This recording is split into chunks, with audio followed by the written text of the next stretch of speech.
देखिए, समाजवादी पार्टी के नेता 2022 में जो उन्होंने काम किया, नॉमिनेशन के अंतिम दिन पर्चा दाखिल कराना, एक एक सीट पर दो दो तीन तीन लोगों को दौड़ा देना, उससे इन्होंने सीख नहीं लिया। भाई इलेक्शन में अंतिम दिन रामपुर और आजमगढ़ पर्चा भरवाया। मैं कुछ दिन पहले भी कहा था कि एसी से निकल करके जनता के बीच में काम करने की जरूरत है, संगठन बनाने की जरूरत है। एसी कमरे से बैठ करके चुनाव नहीं जीता जा सकता, नॉन एसी की तरफ निकलना पड़ेगा।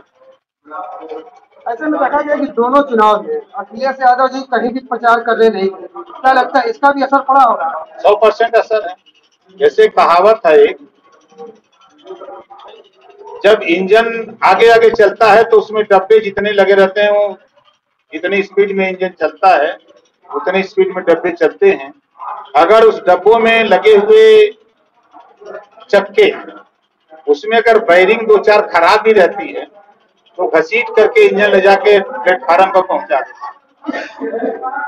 ऐसे में अब रामपुर का चुनाव हो चुका है।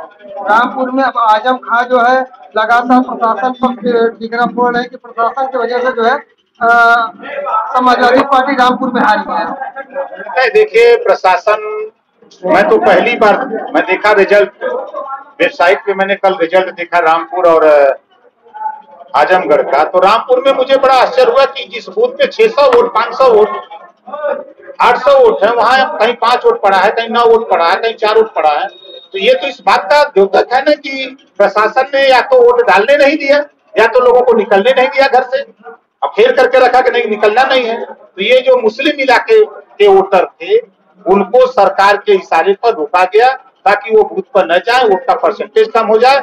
आजमगढ़ की तुलना में रामपुर में वोट का परसेंटेज कम से कम बता रहा हूं कि 17 से 18% कम। ऐसे में आजमगढ़ की बात करें तो जो कहा जाता है कि मुलायम सिंह यादव का जो गढ़ कहा जाता है, तो कहीं ना कहीं एक यादव का गढ़ को दूसरे यादव ने तोड़ा है। नहीं, पहले ये भारत और उत्तर प्रदेश कांग्रेस का गढ़ हुआ करता था। एक समय आया कि जनता पार्टी का गढ़ हो गया, फिर एक समय आया जनता दल का गढ़ हो गया, फिर एक समय आया भाजपा का गढ़ हुआ, फिर एक समय आया बसपा और सपा का गढ़ हो गया, फिर एक समय आया है कि भाजपा प्रदेश और देश में अपना गढ़ बनाई हुई है।